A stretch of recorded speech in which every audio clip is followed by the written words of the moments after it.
They say competition sparks creativity. Throughout each console generation, a variety of competitors have come forth to claim their stake in the home gaming market, some leaving a far greater imprint than others, yet it's safe to say each company respectively made their own contributions that further paved the landscape ahead, thus allowing us to critique these contributions in efforts to better assess the many challenges that arise, improving the experience over time. And the mid-90s console wars were among some of the most influential.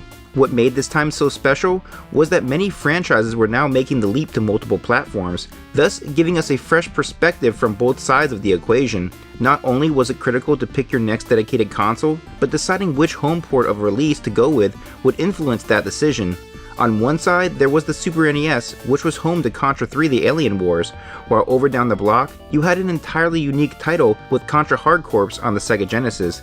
The now infamous TMNT Turtles in Time Arcade was getting ported over to the Super NES, while the Genesis received their own homegrown sequel per se that brought a unique twist to the arcade original.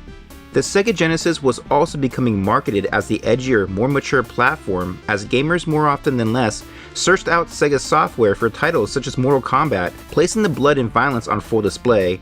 As the console wars heated up, Sega fans would soon rejoice, as they too would now get a taste of those iconic Konami classics that at a time were exclusively home to Nintendo here stateside.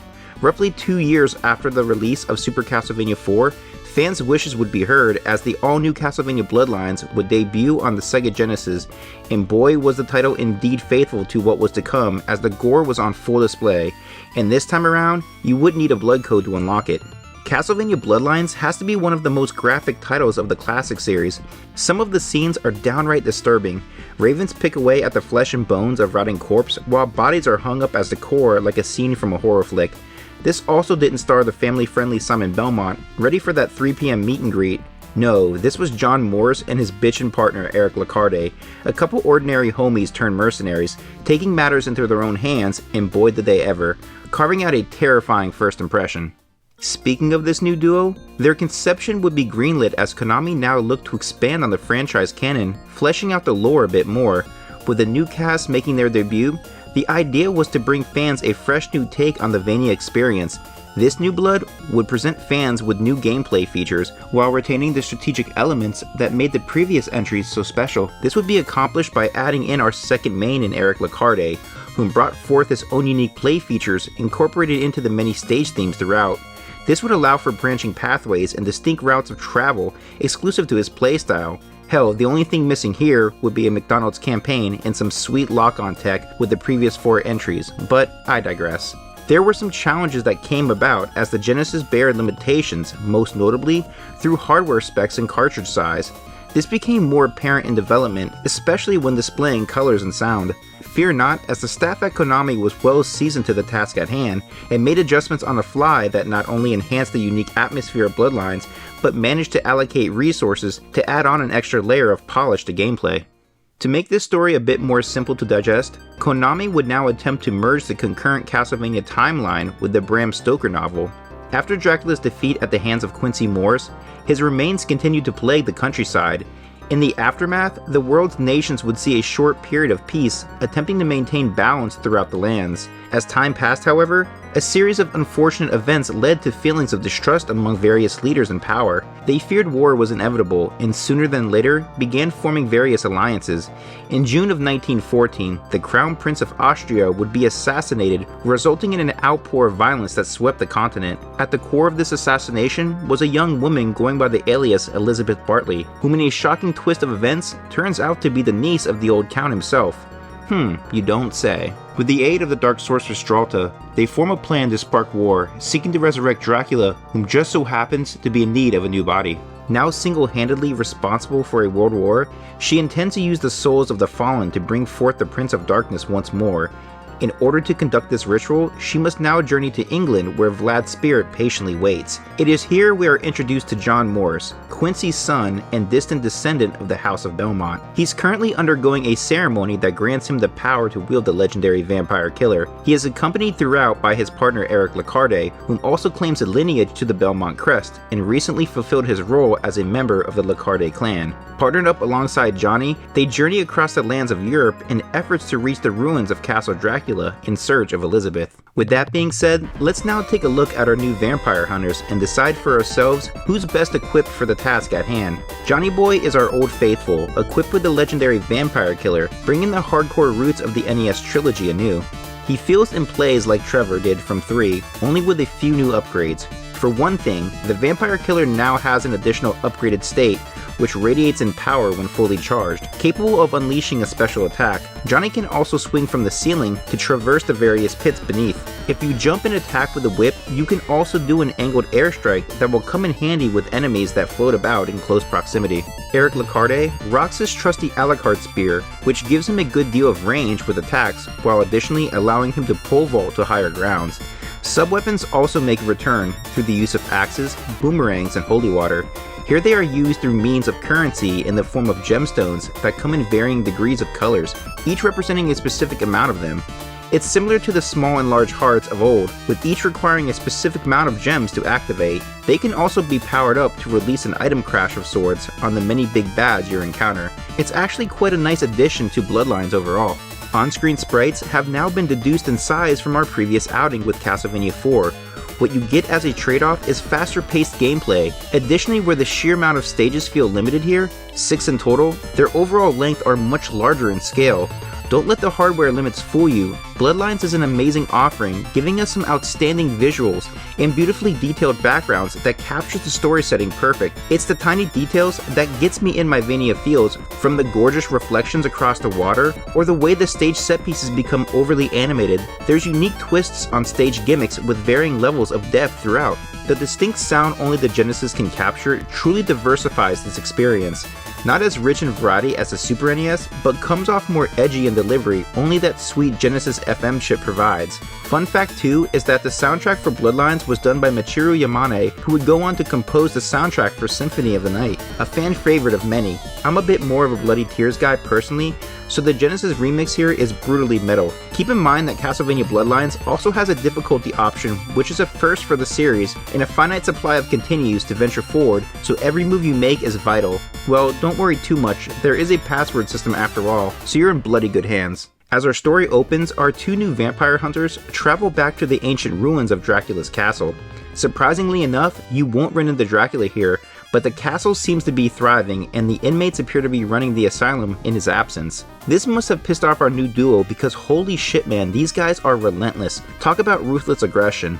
Making your way through the front gates, the cinema is on full display. There's a massive hellhound that roams the castle halls and is a pretty sick way to kick things off, getting your blood pumping and your adrenals firing as the screeching howls shatters the tempered glass throughout the halls, bringing the house down around you. This version of Drax Keep has had quite the remodel with spiked platforms embedded in the stairwells and bodies hanging from the ceiling. Nice touch. The gore quickly ramps up, pivoting past swinging guillotines that have no remorse, quite literally impaling the castle guard. Making your way back to the iconic throne room, you scale the skeletal remains of a massive night creature, only to run into a mechanical knight that was a plant this entire time. The fight isn't very difficult, ultimately showing off that creative flair of the Bloodlines team. What's fascinating is the way Konami manages to pull off the multi-jointed effects for larger enemies. It really brings a greater layer of depth to the boss battles. After learning that Elizabeth was behind the castle ambush, you now travel across the countryside, leading to the Shrine of Greece. The stage opens at sunset, traveling across the city's rich architectural origins. Minotaurs surveillance the land, as do fishmen that attack on sight. They also have a major graphical redesign here, perhaps an evolution of sorts. Either way, these are menacing in stature. Each stage block tells a story, and the ruin slowly submerges as you make your way to higher ground. Here you find the culprit, a lone water mage, attempting to drown you out. It's a fairly easy encounter, just staying in rhythm with your attack as you bounce him from side to side of the screen. Magic suits of armor assemble and follow suit, and it quickly becomes an endurance round. Bloodlines is filled with these mini gauntlets of bosses all throughout, so strap in. The Rock Golem is another testament to Konami's craft, just a fun interactive fight that isn't painstakingly difficult, but more so designed around the premise of the city, chipping away at his granite core until you bring him down several notches, targeting in on his eyes. You eventually backpack your way through Italy, Taking a tour of the Leaning Tower of Pisa, this is where Bloodlines slowly releases the training wheels and begins to test your knowledge of the land. Harpies flood the courtyard as Minotaurs tear the house down, using the stage assets as weapons to attack. The tower itself is quite the sight, and you want to keep enough pace ahead to clear the Medusa heads that will easily throw you off your game.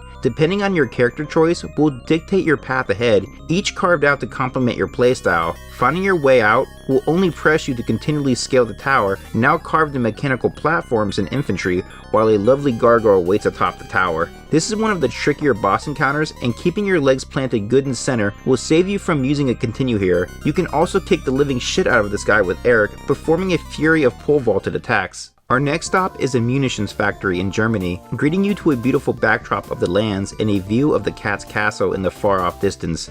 I'm going to say this now because I just can't help myself, but the real stars of Castlevania Bloodlines are the cast of characters, more particularly the skeleton crew. They're quite the cultured bunch if I do say so, as with each passing stage they are decked out accordingly to pay homage to the many destination points. And more often than less, they get me howling from the various situations they get themselves in. This is essentially our clock tower stage, navigating across a variety of factory gizmos and gadgets, while the many conveyor belts will aid you throughout. The stage boss is also another favorite of mine, the Gear Steamer, which is built from a series of possessed sprockets that continue to reassemble all throughout the fight, becoming deadly weapons. This boss is just full of life and has some pretty playful movements that makes this fight feel as if the Gear Steamer is more so intrigued by this encounter, merely looking for a playmate. Nevertheless, as we venture forward, we make our way to the Palace of Versailles in France. This stage can be a big pain in the ass from the start, as the garden is covered in wicked floral arrangements that spread their pollen throughout, giving our vampire hunters a taste of some real demonic poppy seed. You will be moonwalking in no time, feeling real loose, attempting to focus in on the action. To make matters worse, there's enemies that hide out in the weeds that can easily hack you to pieces. The interior halls are filled with demonic possessions as chandeliers crash down from above and the many coats of armor come to life, some acting a bit more peculiar than others, like this guy here that can't help but continually spank it while making direct eye contact. Things get pretty wild the further you travel, like this enchanted pillar that just spams the hell out of you with its kinetically charged tears, or the giant Queen Mothra that sprinkles psychedelics down from the heavens. So now we also have a King of the Monsters tie-in? The final showdown takes place inside Bartley's castle, and it's going to be a wild ride across this stage. Medusas guard the perimeter, shooting off projectiles while you attempt to outrun the castle bridge, quickly crumbling behind you. A nice homage to Castlevania 4 no less. You need to take your time here in the halls, as your view will quickly become skewed as the castle emits a powerful degree of deception. You can't afford to lose lives early on here. Remember, you only have finite amount of continues, so each moment counts. The interior chamber of Castle Bartley reveals Death himself, now waiting atop the castle stairway, preventing any and all whom defy Dracula's resurrection. This fight is a roulette, and you will play right into Death's hand every time, with a sinful game of chance. You will pick a card at random as the outcome predicts your fate. Spinning the wheel can pit you up against an old foe from the past where you reenact one of your many climactic battles. You can also strike it big with a buffet of tasty meats to replenish your health. Eventually, things will ultimately lead you to Death that plays very much like his Super Castlevania counterpart, dodging an assortment of maneuvers from his scythe as he draws you in, getting your licks in when you have the opportunity. With Death out of the way, you can finally reach Elizabeth, who is surprisingly a cakewalk once you understand her attack pattern. She quite literally is a souped up version of the Water Mage, dealing attacks from both sides of the screen, striking her consecutively in correlation to the various orbs indicated on screen. In the event 5 orbs appear, then she must be struck 5 times to be dealt damage, ducking and striking as she bobs and weaves about till she meets her demise from the tip of the whip. With Elizabeth out of the way, the path is clear to Vlad himself. His iconic staircase awaits for his final showdown. Just be sure to press up on the D-pad to climb them. I guess fatigue kicked in for me at this point. Dracula returns with a grand entrance. He's added a few new moves to his repertoire. He has upgraded his standard elemental attacks, and if you don't land your counterattack just right, you won't be able to maneuver past them. I found it best to wait directly in front of the bats as he reforms and rise up for a strike to the head that will also deflect his attack at the same time. Rinse, wash, and repeat, and Dracula will go down once more. Just then the Dark Witch Dralta comes forth from beyond the shadows, striking you down with dark magic. Dralta floats about with a chain of energy blast and after images that will keep you guessing long enough for the witch to slowly resurrect the Vampire King. I was always confused by this battle as a kid, as I didn't know what I was looking at. It almost felt like a second Grim Reaper encounter. Nevertheless, as Dralta goes up in flames, enough time passes to allow Dracula to rise from the ashes, now in his beast form, looking more demonic than ever imaginable. This was the beast we were missing from Castlevania 4, as he easily consumes a good portion of the screen, hovering about, executing a vitriol assault of scythe-like projectiles. The key is keeping your distance, ducking below to avoid projectiles, clapping back when appropriate, launching his ugly ass towards the other end of the screen. He will eventually target in for a final kill. Maintain your composure and pivot below him, retaliating with a fury of counterstrikes until you slay the giant once and for all. As Dracula is laid to rest once more, our storied ending rolls out. Depending on the difficulty level you choose, will dictate the entirety of your ending, as the full ending will only be revealed after you played through the expert mode. Each of our two heroes have a unique spin on their foretold tale. In John's ending, defeating Dracula only further invigorates the young vampire hunter's passion. As the power of the vampire killer courses through his veins, he vows to protect the lands from the many night creatures that inhabit them. However, in Eric's ending, defeating Dracula fulfills his destiny as a vampire hunter, walking away from his faithful spear to begin the next chapter of his story. Castlevania Bloodlines was an excellent addition to the long-running Castlevania franchise. It gave an entirely new fanbase the opportunity to enjoy an established series that was once only home to Nintendo in the US. Although it doesn't bear the same presentation and sound that many have come to love with Super Castlevania 4, it does a great job navigating the many limitations the Genesis hardware endured while implementing in new mechanics and gameplay features. Where Castlevania 4 felt like a true love letter to fans, Bloodlines in a way feels more like a successor to the original Castlevania lineage, bringing back a partner system with a twist by building on these concepts, further fleshing out our character attributes, which in return grants you unique means of exploration. Bloodlines presented us with a far darker Castlevania experience for a unique mature audience, depicting darker tones that put a new twist on the already established themes. This is complemented by bringing back a more traditional control scheme where the restrictions and playstyles adds to the overall challenge. Both console releases were drastically different in execution, yet both excellent in their own right. Looking back now, Bloodlines feels like that sweet middle grounds between an 8-bit and 16-bit platformer, while its unique story expands upon the franchise lore, bringing us new characters and designs that have so much life and personality wrapped up in them. Where I wish I could give a definitive answer on my preference between Castlevania 4 and Bloodlines, I feel they are two bookends to the 4th generation, and with that said, I leave the spectating to the comments section, keeping the debate open to see another day. Interesting enough though, I can't help but to think, something just feels unfinished. Perhaps fans here stateside didn't get to fully embrace all of Konami's late great works of their glorious mid-90s run. I mean, we missed out on Kid Dracula on the NES, right? I mean, that was just a spin-off game, but this, however, the PC Engine. Well, hang on to your seat, gang, because this Castlevania Marathon is just warming up. See you soon with Castlevania Rondo of Blood.